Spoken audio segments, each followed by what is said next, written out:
రాయపాడి society అధ్యక్షుడిగా మెంబర్గా ప్రమాణ స్వీకారం చేయడానికి రెడీగా ఉన్నటువంటి మన శివకి, అదేవిధంగా హరినాథ్ గారికి, మల్లేష్ గారికి, మరి సురేష్ గారికి, ఈ వేదిక అందిన పెద్దలు, ఈ సమావేశాన్ని విచ్చేసిన రాయపాడి ప్రజలందరికీ కూడా నా ఉదయపూర్వక నమస్కారం.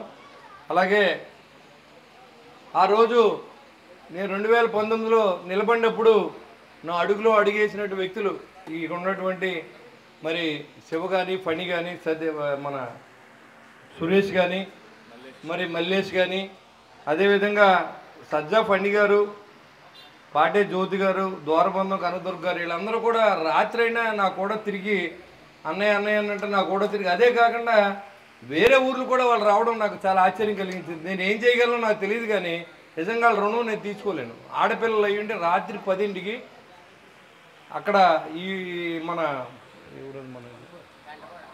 బోడపాడు రాత్రి 8:30కి ఏంటమ్మా మీరు వచ్చారంటే, అన్నయ్య గారు మీరు అడుగులో అడుగు ఎత్తకు వచ్చామని చెప్పి ఆ రోజున అక్కడి నుంచి ఆటోలో ఇక్కడికి రావడం నాకు చాలా ఆశ్చర్యం కలిగింది. ఈరోజు కూడా ఎప్పటికీ నాతో పనిచేసిన వ్యక్తులు, నేను గెలిపించిన వ్యక్తులు ఎప్పుడైనా సరే వాళ్ళకి నా మీద పూర్తి హక్కులు ఉన్నాయి. నేను ఏమైనా వాళ్ళకి చేయడానికి సిద్ధంగా ఉన్నా, నా చేతనైనంత వరకు వాడుకోమని కూడా నేను తెలియజేస్తాను.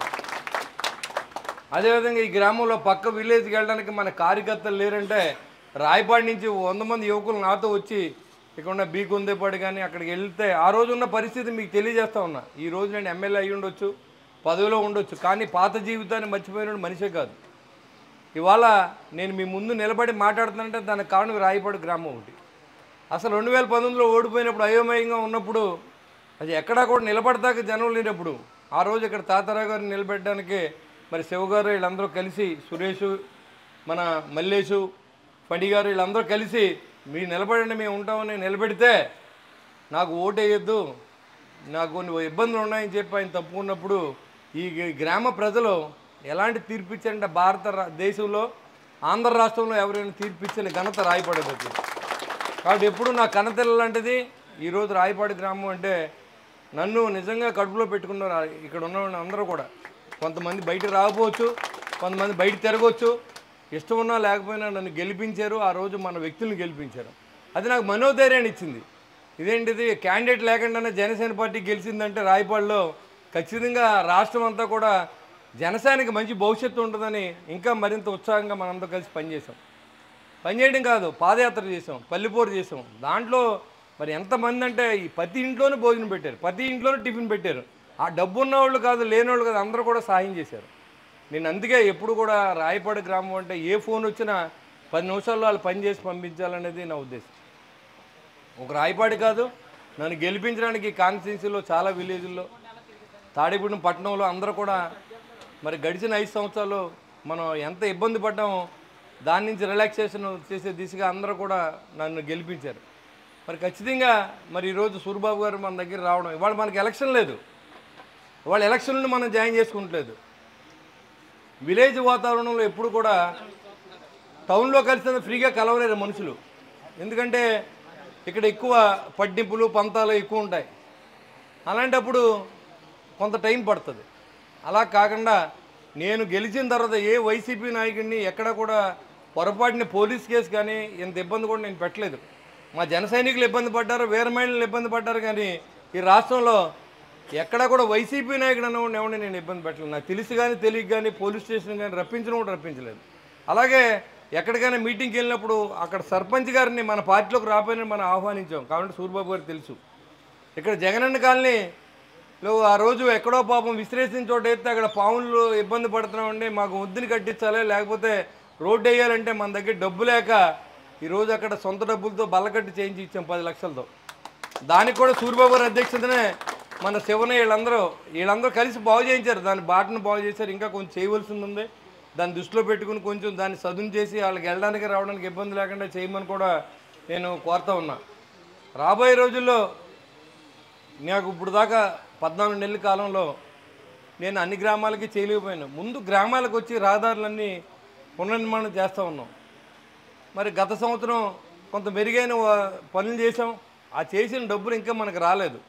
అది వస్తే మీ రోడ్లన్నీ కూడా మనం శాంక్షన్ చేయించడం జరిగింది. ఖచ్చితంగా మీ రోడ్లన్నీ మనం పోస్తాం. అయితే ఇప్పుడున్న గత పరిపాలకులు చేసినటువంటి అవినీతి పనుల వల్ల రాష్ట్ర ఖజానా చిల్లుపడిన విషయం మీ అందరికీ తెలుసు. అప్పుడు ఏదైతే పప్పు బెల్లలాగా రాష్ట్ర ఖజానాన్ని కొల్లగొట్టి జేబులు వేసుకున్నటువంటి వైసీపీ ప్రభుత్వంలో ఈరోజు ఖచ్చితంగా ప్రజల కోసం పనిచేయాలనే ఉద్దేశంతో మన గౌరవ ముఖ్యమంత్రి చంద్రబాబు నాయుడు గారు, పవన్ కళ్యాణ్ గారు, నారా లోకేష్ గారు, నరేంద్ర మోడీ గారి సహకారంతో అన్ని విలేజ్లను కూడా బంగారం చేస్తున్న సందర్భం మీరు చూస్తూ ఉన్నారు. కానీ ఎప్పుడు అవుతాయంటే ఒకేసారి అవ్వకపోవచ్చు. ఇవాళ గిరిజన ప్రాంతాల్లో 1000 కిలోమీటర్ రోడ్డు వేసాం ఆంధ్ర రాష్ట్రంలో. ఆ ఘనత జనసేన పార్టీ అధినేత పవన్ కళ్యాణ్ గారు దక్కుద్ది. ఆ ప్రాంతాన్ని కనీసం కాలినడకను కూడా లేని పరిస్థితుల్లో మన నాయకుడు ముందు ఇక్కడ కనీసం రోడ్లనే ఉన్నాయి, గోతులనే ఉన్నాయి. కానీ అక్కడ మరి ఆడపిల్ల ప్రసవించాలంటే మరి ఎదురు పందిర్లా కట్టుకుని దాన్ని తీసుకుని మోసుకొచ్చి 15-20 కిలోమీటర్లు మోసుకొచ్చి గర్భం దాల్చిన పిల్లలకి ఇబ్బంది పడుతున్నారని చెప్పి మరి ఆ బాలింతరాలందరికీ కూడా అక్కడ అన్ని సదుపాయాలు కల్పించాలని చెప్పి ప్రమాదకరమైన ప్రదేశం అయినప్పుడు కూడా పవన్ కళ్యాణ్ గారు వెళ్ళి ఆ ప్రాంతాన్ని అభివృద్ధి చేశారు. అంతేకాకుండా గడిచిన 5 సంవత్సరాల్లో మరి చెప్పారు 4 సంవత్సరాల కాలం మరి ఆయన సర్పంచ్గా ఉన్నారు. ఎన్నో ఆశలతో ఒక సర్పంచ్గా నిలబడినప్పుడు మన ఊరంతా బంగారం చేసేయాలనుకుంటాం.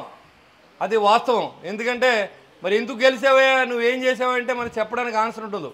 కాకపోతే నేను నా రోడ్డు పోసాను, ఆ బిల్డింగ్ కట్టించాను, పిల్లలకి చదువుకుంటాకి పాఠశాల కట్టించాను, లేదా మంచినీరు ఇప్పించాను అని చెప్పే విధంగా చెప్పుకోవాలని ప్రతి మనిషి అనుకుంటాడు.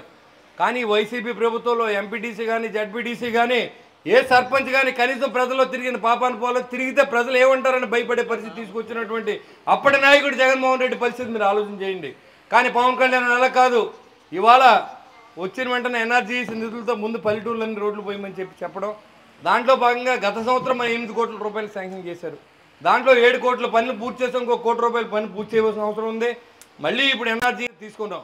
ఎందుకంటే 5 సంవత్సరాల పాటు గొయ్యి కూడా పోర్చినటువంటి ప్రభుత్వాన్ని మనం చూసాం. కానీ అన్నీ ఒకసారి మనం చేయగలమంటే చేయలేం, చేస్తాం. కానీ చేస్తాం, మన సమయం అయ్యే టైంలో మనందరికీ చేస్తాం. తప్పకుండా ప్రతి గ్రామాన్ని మన సొంత గ్రామమే. ప్రతి గ్రామం మీరందరూ నన్ను గెలిపించారంటే ప్రతి గ్రామం సొంత గ్రామమే. అన్నిటికన్నా ఎక్కువ మాత్రం రాయపాడు గ్రామాన్ని మాత్రం ఎప్పుడు నేను మర్చిపోలేనిది. ఎందుకంటే ఇక్కడ ఉన్న ఆడపడుచులు అలాంటి వాళ్ళు, ఇక్కడ ఉన్నటువంటి పెద్దలందరూ కూడా నిజంగా నాకు కూడా సూరిబాబు గారి దగ్గర నుంచి వ్యతిరేకత అయితే నాకు పెద్ద రాలేదు.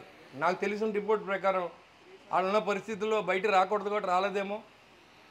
ఈ గ్రామంలో ఇంత మెజార్టీలు వచ్చినాయంటే మా జన సైనికులతో కలిసి వాళ్ళు కూడా అడుగులు వేసి ఉంటారని నేను అనుకున్నాను.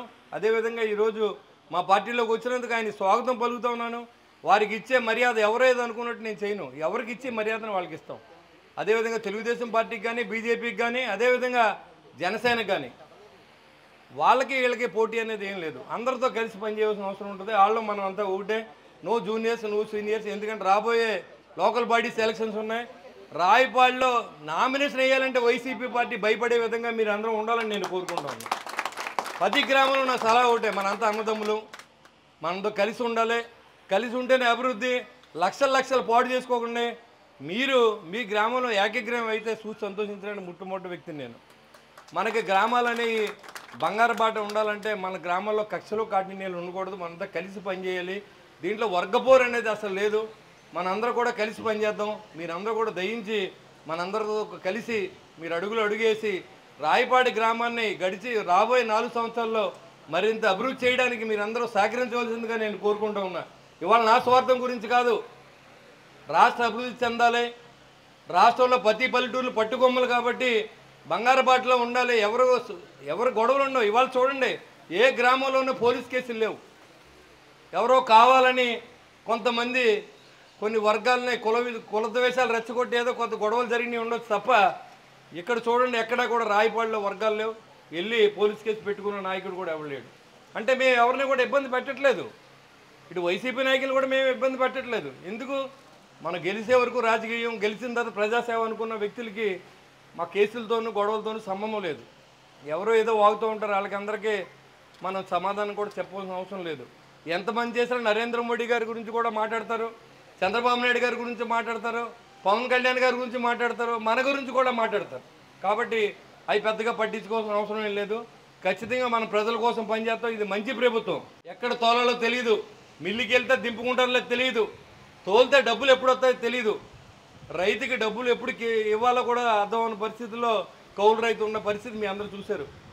ఇవాళ మన ప్రభుత్వం వచ్చిన తర్వాత చంద్రబాబు గారి నాయకత్వంలో ఇవాళ నాదెళ్ల మనోహర్ గారి నాయకత్వంలో రైతు తోలు 48 గంటల్లో మన డబ్బులు ఇచ్చి ఏర్పాటు చేసిన ప్రభుత్వం ఇది. రైతులకి అన్ని చోట్ల యూరియా కరువు ఉంది, కానీ ఇక్కడ మాత్రం ఎక్కడ యూరియా కరువు లేకుండా చేసిన ఘనత మనకి దక్కుద్ది, మన ప్రభుత్వానికి దక్కుద్ది. ఎక్కడ కూడా బ్లాకులు అమ్మడానికి వీళ్ళు ఎక్కడ చేసాం. మీకు ఎవరు కావాలంటే యూరియా ఇస్తానని చెప్పాం. అదేవిధంగా నాకు ఫోన్ చేసి మన శివగాని ఉన్న పెద్దలందరూ కానీ ఫోన్ చేసి సంచులు లేవంటే సంచులు పంపించాం. ఆఖరి ధాన్యం గింజ వరకు కొనిపించే ప్రభుత్వంతో ఇది మంచి ప్రభుత్వం కాదని అడుగుతున్నా. అయినా చంద్రబాబు గారిని విమర్శిస్తారు. మమ్మల్ని విమర్శిస్తే మీకు ఓట్లేయరు. మీరు దోచుకున్న డబ్బు ప్రజలకు ఖర్చు పెట్టి తప్పు అయిపోయింది, మళ్ళీ మంచి పరిపాలన ఇస్తాను తిరిగితే వైసీపీ నాయకులు ఓట్లు వేస్తారేమో. కానీ నన్ను పవన్ కళ్యాణ్ గారినో చంద్రబాబు నాయుడు గారినో నరేంద్ర మోడీ గారిని తిడితే ఆకాశం మీద ఉమ్మోస్తే మీ ముఖం మీద పడదు తప్ప మీరు సాధించి ప్రగతి ఏముండదని కూడా తెలియజేస్తా ఉన్నా. మీరు జన్మలో మళ్ళీ మీ పార్టీ వస్తుందని ఆశ లేదు, మళ్ళీ మీరు అదేంటి మర్చిపోవాల్సిందిగా నేను కోరుతా ఉన్నా. ఓ పక్కన మన ప్రభుత్వం పెట్టుబడిదారులు తీసుకొచ్చి ఇక్కడ పరిశ్రమలు పెట్టించాలి, మరి టూరిజం డెవలప్ చేయాలి, రాజధాని అభివృద్ధి చెందాలి, ఓ పక్కన పోలవరం పరుగులు పెట్టించాలని మన ప్రభుత్వం ఆలోచిస్తూ ఉంటే మేము వస్తే మీకు రఫా మిమ్మల్ని కోసేస్తాం, మిమ్మల్ని చంపేస్తాం, మీరు ఈ రోజు కానీ పర్మిషన్లు తెచ్చుకుంటే రేపు మేము వచ్చి తీయించేస్తాం అనే విధంగా జగన్మోహన్ రెడ్డి మాట్లాడడం ఈ రాష్ట్రాన్ని దురదృష్టం కాదని అడుగుతా ఉన్నా. ఇవన్నీ చూసి కూడా వైసీపీ జెండా మోస్తున్నారంటే మీ బతుకేంటో మీరు అర్థం చేసుకోవాల్సిందిగా కోరుకుంటూ, మరి రాబోయే రోజుల్లో రాయపాడి గ్రామ అభివృద్ధిలో ఖచ్చితంగా జనసేన మోరు ఉంటుందని కూడా నేను తెలియజేస్తా ఉన్నా. మీరందరూ కలిసి ఉండండి, కలిసి రండి. రాబోయే రోజుల్లో ఈ గ్రామం అభివృద్ధి చేసే బాధ్యత నేను పూర్తిగా తీసుకుంటానని మీకు సెలవిస్తూ